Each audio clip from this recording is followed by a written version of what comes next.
Assalamualaikum warahmatullahi wabarakatuh. Shalom, salam kepada semua. Om Swastiastu, Namo Buddhaya, dan salam kebajikan. Perkenalkan, saya Kade Haryana, Magister Pendidikan. Saya merupakan dosen pada program studi Pendidikan Guru Sekolah Dasar, jurusan Ilmu Pendidikan, Fakultas Keguruan dan Ilmu Pendidikan, Universitas Tadulako.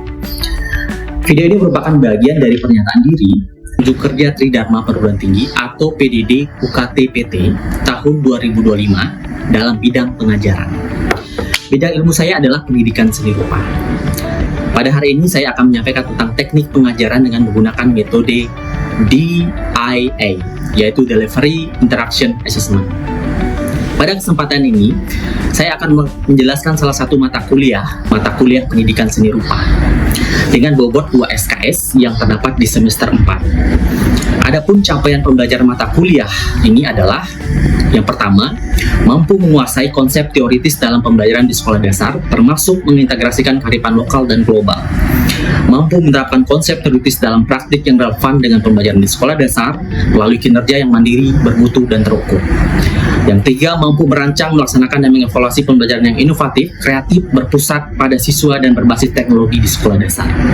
Selanjutnya, deskripsi mata kuliah pendidikan seni rupa ini adalah menyajikan pemahaman konsep pendidikan seni, pengertian seni rupa, fungsi seni rupa, konsep pendidikan seni rupa di sekolah dasar, jenis karya seni rupa, perkembangan seni rupa anak SD, teknik pembelajaran seni rupa sebagai media pembelajaran dan penerapan pembuatan karya seni rupa, serta memperbesar kesempatan pada mahasiswa untuk bereksplorasi dengan mengembangkan ide pemikiran dan perasaan yang dituangkannya ke dalam karya seni rupa. Dalam perkuliahan ini, beberapa pertemuan akan disajikan materi berupa teori yang berkaitan dengan seni rupa. Kemudian, beberapa pertemuan akan dilakukan praktek berkesenian agar calon tenaga pendidik memiliki pengalaman berkarya. Karya yang dihasilkan mahasiswa selanjutnya akan dipamerkan dalam ujian akhir semester.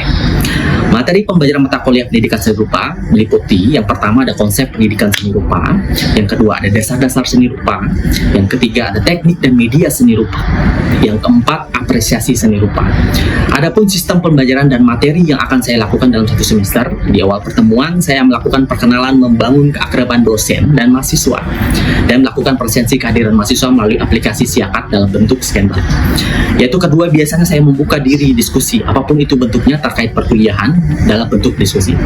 Dalam diskusi saya biasanya memotivasi mereka untuk belajar lebih fokus dan lebih giat dan lebih serius. Selanjutnya saya membahas kontrak perkuliahan yang mana ini adalah membuat kesepakatan bersama terkait proses perkuliahan berjalan termasuk modul perkuliahan agar mendapat gambaran pelaksanaan perkuliahan selama satu semester ke depan. Selanjutnya saya akan mencoba mengetahui pemahaman masing-masing mahasiswa terkait konsep pendidikan seni rupa melalui asesmen dengan aplikasi Mentimeter. Itulah gambaran pembelajaran perkuliahan pendidikan seni rupa yang saya ampu selama satu semester berjalan.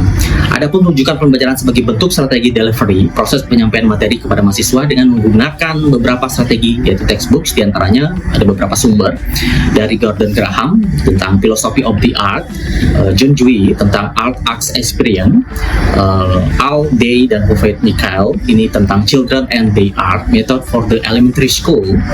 Kemudian ada Melody Cathy tentang Handbook of Art Therapy. Kemudian ada John Matthew tentang Drawing and Painting, Children and Visual Representation. Kemudian Tejo Sampurno tentang judul buku Seni Melukis Anak Autis, ya. Kemudian media online digunakan untuk mencari topik yang menarik untuk dijadikan bahan diskusi terkait materi perkuliahan. Biasanya di awal pertemuan dilakukan review pembelajaran yang mana fungsinya untuk mengingat kembali terkait tentang materi-materi yang akan datang, ya. Selanjutnya dalam perkuliahan saya juga menjalankan beberapa saluran komunikasi yang saya gunakan. Yang pertama menggunakan Zoom Meeting dan Google Meet. Ini dilakukan untuk berinteraksi langsung dengan mahasiswa dan menjelaskan materi pembelajaran. Kemudian menggunakan Learning Management System atau LMS dan memanfaatkan lab virtual pendidikan seni PGSD atau Virtual Laboratory of Art Education yang saya kembangkan sendiri untuk mendukung proses pembelajaran pendidikan seni di PGSD yang bisa diakses secara langsung oleh mahasiswa sebagai wujud tindak lanjut setiap pertemuan. Memuat bahan pembelajaran, video pembelajaran, forum, diskusi, absensi, dan tugas mandiri atau kuis setiap pertemuan perkuliahan. Strategi kedua adalah dengan case method dengan memberikan contoh kasus secara berkolaborasi dengan konsep pendidikan seni anak di sekolah dasar, serta penerapan team-based project dengan pemberian project berkarya seni rupa 2 dimensi dan 3 dimensi dengan kegiatan project menggerakkan pameran seni rupa untuk menumbuhkan sikap apresiasi mahasiswa dan publik sehingga mahasiswa lebih semangat dan semakin termotivasi dalam mempelajari dan mengembangkan materi pembelajaran seni rupa di sekolah dasar. Di awal pertemuan saya juga menjelaskan bobot penilaian dari mata kuliah ini, yaitu ada bobot penilaian yang pertama tentang bobot tugas, yaitu case method 20%, bobot tugas proyek 30%, partisipasi dalam kelas atau forum LMS 15%, ujian tengah semester ada 15%, dan ujian akhir semester 20%. Selanjutnya, saya akan menampilkan proses pengajaran yang saya lakukan pada mata kuliah pendidikan seni rupa. Selamat menyaksikan dan terima kasih.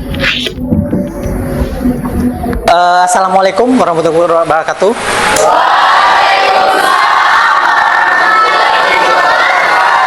Ya, selamat pagi.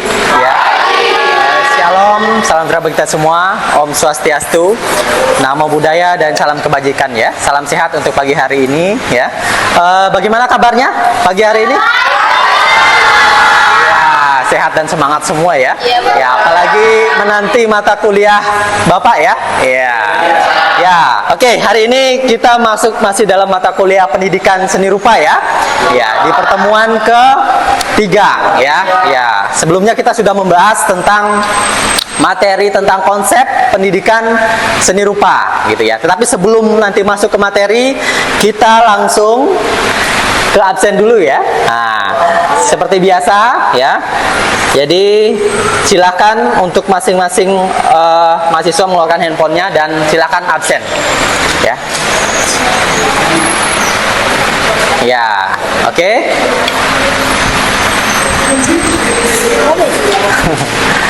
Ya, ya. Jadi sebelum memulai perkuliahan kita, baiknya kita berdoa dulu dengan keyakinan dan agamanya masing-masing ya. Ya, berdoa dimulai.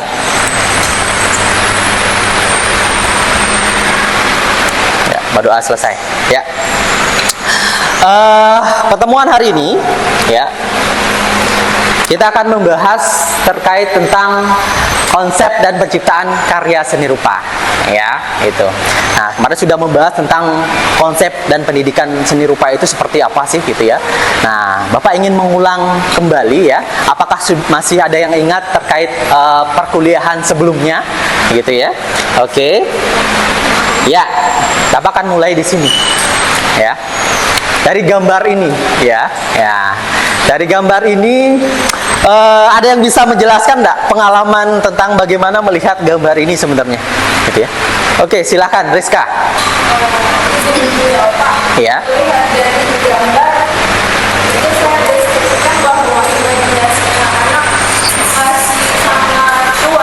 Ya.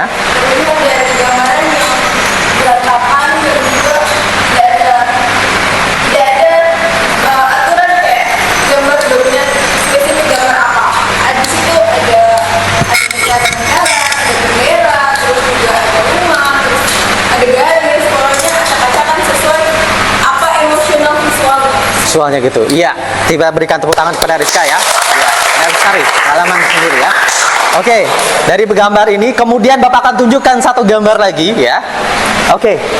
Ya. Ya, Alam. Ya, bagaimana? Kalau lihat gambar ini saya jadikan gambar Oh, waktu SD. Bagaimana waktu SD? Ya. Kalau disuruh gambar apa dulunya dan kalau belum diarahkan langsung gambar apa pasti semuanya gambar gunung dan ini pasti segitiga lancip. Ya. Jadi ini menggambarkan sangat-sangat imajinasi, tapi unsur alam segitiga lancip itu tidak bisa hilang.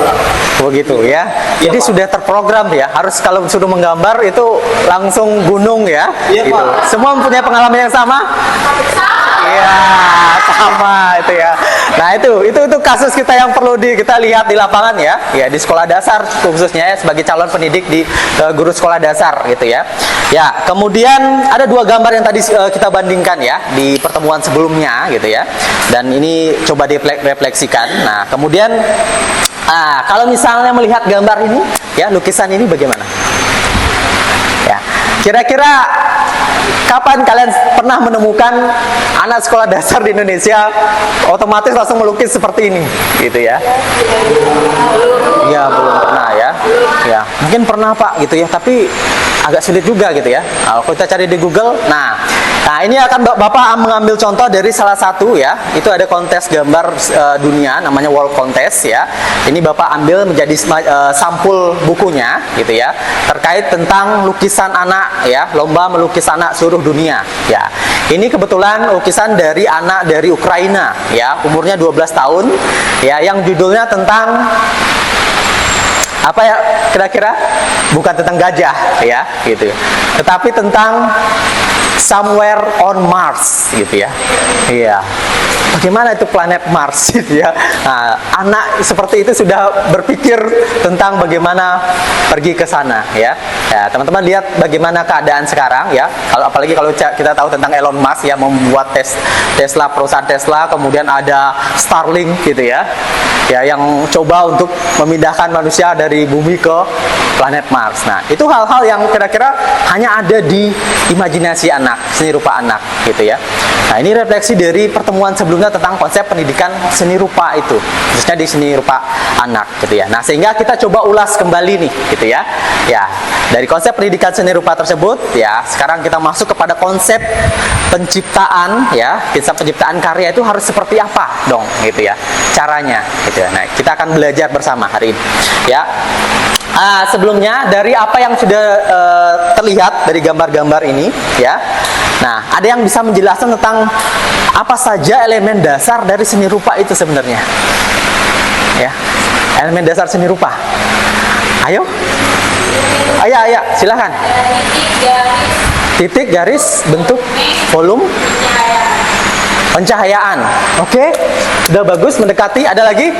Ada lagi? Ada lagi? Silakan. Ada? Ya. Ya. Seni rupa atau bisa kita lihat dari gambar itu, yang pertama itu ada garis, elemen garis. Nah, terus yang kedua ada volumennya, terus ada bentuknya juga, teksturnya juga ada, Ya. warnanya juga ada, sama terangnya juga. Ada, gitu ya. Oke. Nah, ini sudah saling melengkapi ya. Nah, sebelum kita masuk kepada konsep penciptaan karya, bahkan membuat karya itu sendiri, nah, kita harus tahu dulu nih, dasar dari seni rupa itu apa sih? Sama kalau belajar musik, belajar matematika, atau lain halnya. Ya, dasarnya apa? Begitu ya. Nah, jadi seperti dengan pengertian seni rupa sendiri ya, seni rupa itu adalah cabang seni yang membentuk karya seni dengan media yang bisa ditangkap, dirasakan oleh mata gitu ya. Sehingga dasar-dasarnya apa saja? Ada titik ya. Kemudian apa lagi? Titik. Titik ini kalau dihubungkan jadi garis ya.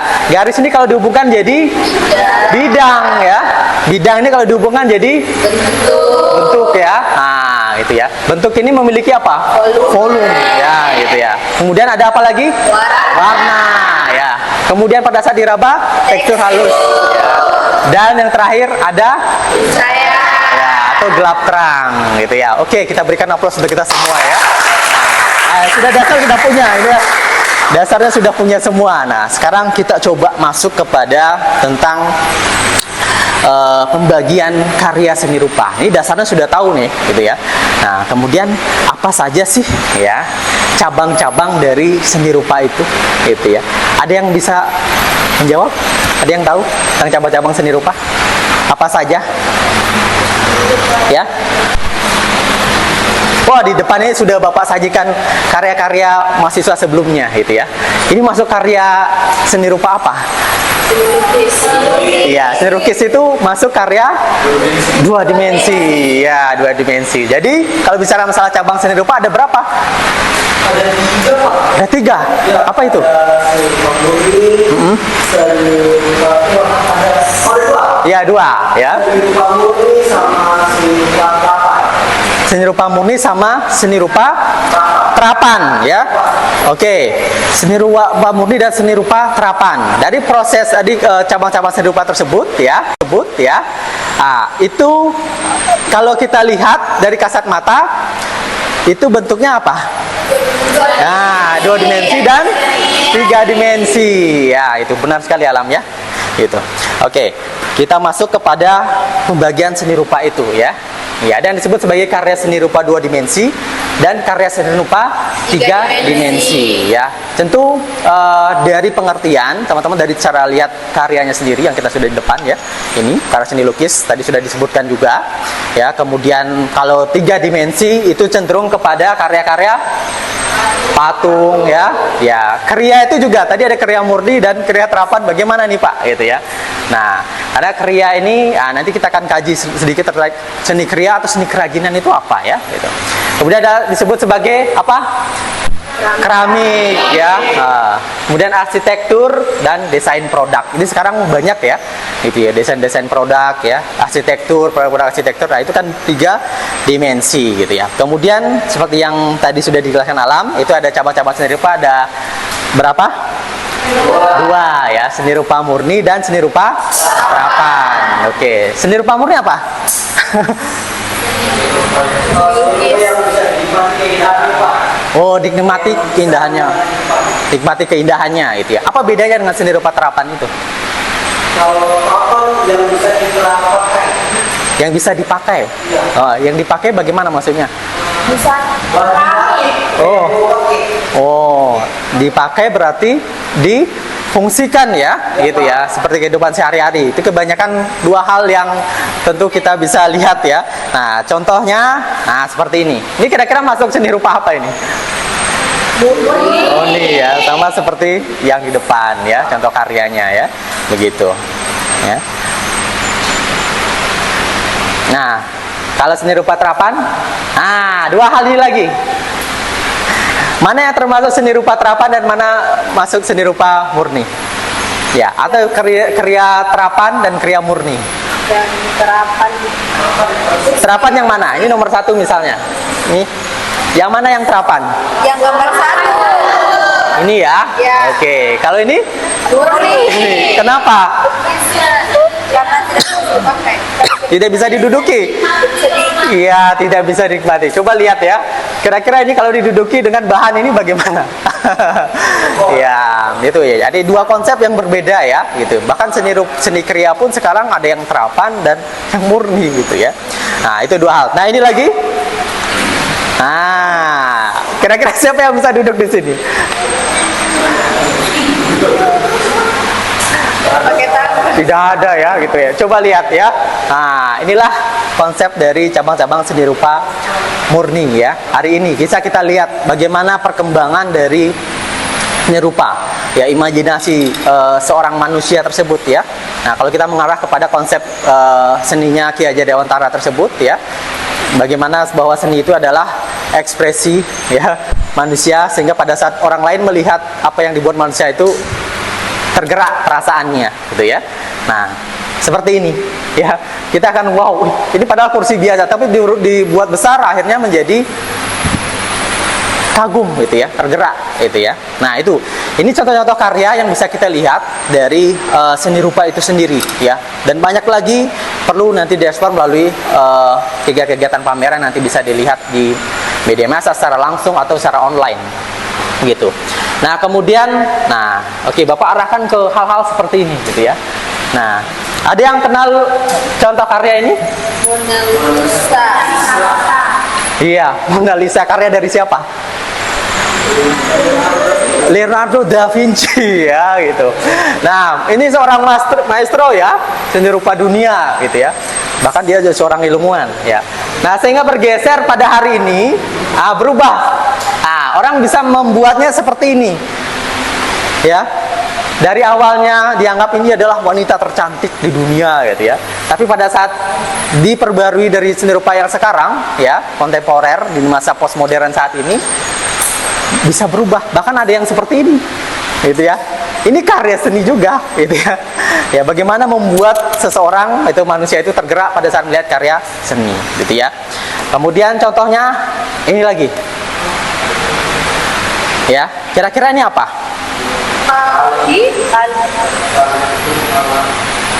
Ya, ya. Yang membuat ini adalah seorang craftsmanship, ya. Craftsman itu adalah seni kerajinan, seorang kriawan, gitu ya. Ya, kriawan dulu disuruh tugasnya hanya membuat kursi, gitu ya. Kursi, kemudian yang dikatakan fungsi tersebut. Tapi pada saat sekarang dia juga bisa berhak pameran di galeri-galeri besar, tapi dengan membuat karya seperti ini, ya. Nah, ini benang, sampah di ini ya. Tapi ingin mencoba untuk merefleksikan keadaan lingkungan, ya, itu ada pesan pencapaian di dalamnya, begitu. Nah, kemudian, nah ini lagi, ya, dua karya yang mungkin kalau ini fenomenal ya, itu dengan ini, ya. Nah, ini adalah salah satu karya apa ini? Kira-kira benda apa ini? Ya, pispot yang biasa untuk tempat ini ya. Iya, ibis di rumah sakit ya. Tapi pada saat itu dipajang di galeri besar, itu harganya sampai tidak masuk akal, gitu ya, gitu. Ya, dibanding dengan karya ini, ya. Kalau dulu di mengenal seni rupa itu hanya seperti ini. Ini di galeri, dipajang, oh, dibeli segala macam. Tapi sekarang sudah berubah ya. Bahkan berkembang bahwa seni rupa itu adalah sesuatu yang menggerakkan jiwa perasaan manusia lainnya yang melihatnya, bukan hanya tentang keindahan, gitu ya, tetapi kengerian, gitu ya, atau yang lainnya, begitu. Oke, nah itu contoh-contohnya ya. Kemudian di proses penciptaan karya seninya nanti, ya, ini Bapak mengambil beberapa konsep yang nanti bisa kalian pakai ya, tentang bagaimana membuat karya seni sebenarnya, khususnya di karya seni rupa tersebut, ya. Mungkin Agus, boleh Agus bisa pindahkan ini ke depan, nah, ya, silakan.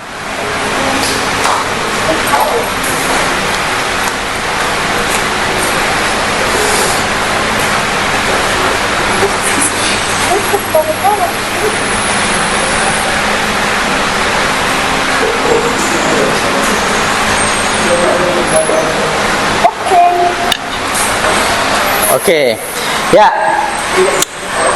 Ada beberapa tahap metode penciptaan dalam proses berkarya seni rupa ya. Yang pertama, kita mengacu kepada seni rupa anak tadi. Itu penuh dengan eksplorasi, imajinasi gitu ya. Eksplorasi, imajinasi itu penuh sekali gitu ya. Nah, sekarang kita bisa nggak membuat seperti itu gitu misalnya ya. Nah, kemudian yang kedua ada improvisasi dan baru pembentukan itu sendiri. Maka sebelum membuat karya seni rupa, kita coba tentang karya seni dua rupa dua dimensi ini ya. Yang menggunakan cat ya. Catnya nanti kita bisa eksplor tentang cat apa saja yang bisa digunakan di bahan media kertas dan media kanvas gitu ya. Nah, Bapak coba mencontohkan ini menggunakan media kertas ya, menggunakan cat air biasanya gitu ya. Nah, ini pun perlu kalau ketakutan kalau anak-anak. Nah, Bapak juga ingin mengajarkan kalian kepada kalau berkarya itu tirulah anak-anak gitu ya. Pada saat dia sebelum masuk sekolah dia tidak takut-takut ya berkarya gitu. Misalnya, saya mau pakai yang ini Pak, bisa nggak gitu ya? Sebelum nanti ini, oh bisa, gitu ya. Misalnya, oh ya, boleh nggak begini Pak? Nah, kemudian boleh nggak dengan konsep begini lagi Pak?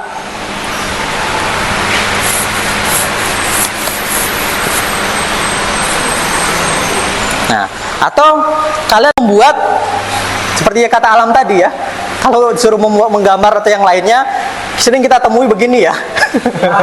Ah, itu ya. Ah, ini ya, ini contoh biasanya pasti berumusnya begini ya, membuat gunung dua dan tengah jalannya. Nah, makanya terkait tentang ekspresi ini sendiri ya, misalnya keteknikan atau apapun itu, pahami dulu bahan dan alatnya ini, gitu ya. Bahannya apa, gitu ya. Misalnya kalau menggunakan warna seperti ini, menggunakan cat air, berarti lebih banyak menggunakan air itu sendiri, gitu ya. Gitu. Kemudian kalau pembentukan, unsur pembentukan, boleh nggak Pak? Saya coba untuk mengeksplornya lebih banyak lagi. Misalnya daun itu tidak harus menggunakan warna yang hijau semua, gitu ya. Itu kan biasanya anak-anak berpikir seperti itu. Tidak harus orang tua daun itu hijau pak, ya, itu kuning pak, segala macamnya. Nah, pada saat kalian melihat karya seperti ini, Bapak berikan contoh. Nah, kira-kira karya mana yang kalian pilih untuk menjadi juara? Ya, dari ketiga ini. Ya, ya, gunung atau yang ini, atau yang ini. Pasti kebanyakan akan memilih gunung, gitu ya, segala macamnya. Iya, tidak pernah memilih. Gitu ya. Nah, itu refleksi lagi terkait tentang bagaimana konsep karya seni rupa itu sendiri, gitu ya. Nah, oke, untuk selanjutnya silakan nanti mengakses lab virtual dari PGSD ya, yang sudah Bapak buat di dalamnya ya. Itu ada lab virtual tentu yang nanti bisa diakses, yang semuanya semua ada bagian dari pembelajaran kita. Nah, dan ada tugas ya, ini untuk penilaian karena pembelajaran kita menggunakan team based project ya dan case method. Ya, ada tugas yang harus dikerjakan ya, yaitu membuat karya 2 dimensi dan 3 dimensi. Yang 2 dimensi silakan nanti masing-masing kelompok ada 5 mahasiswa kemudian melukis di atas kanvas ukuran minimal 80 kali 100 ya. Satu lukisan ada goresan kelas masing-masing anggota kelompok. Nah, penilaiannya sudah jelas ya, seperti ini. Yang 3 dimensi juga sama. Begitu. Oke? Nah, 3 dimensi juga sama, yang membuat 5 mahasiswa juga ya, tapi dengan menggunakan bahan yang berbeda. Untuk akses bahan dan alatnya bisa kalian akses di link tersebut ya, dan laboratorium lab virtual secara digital begitu ya. Mungkin itu saja ya penjelasan dari Bapak untuk pertemuan hari ini tentang konsep dan penciptaan karya seni rupa. Kita akan bertemu selanjutnya dengan berkarya ya, langsung berkarya dengan menyiapkan bahan dan alatnya begitu ya. Oke, sampai di sini ada yang mau ditanyakan?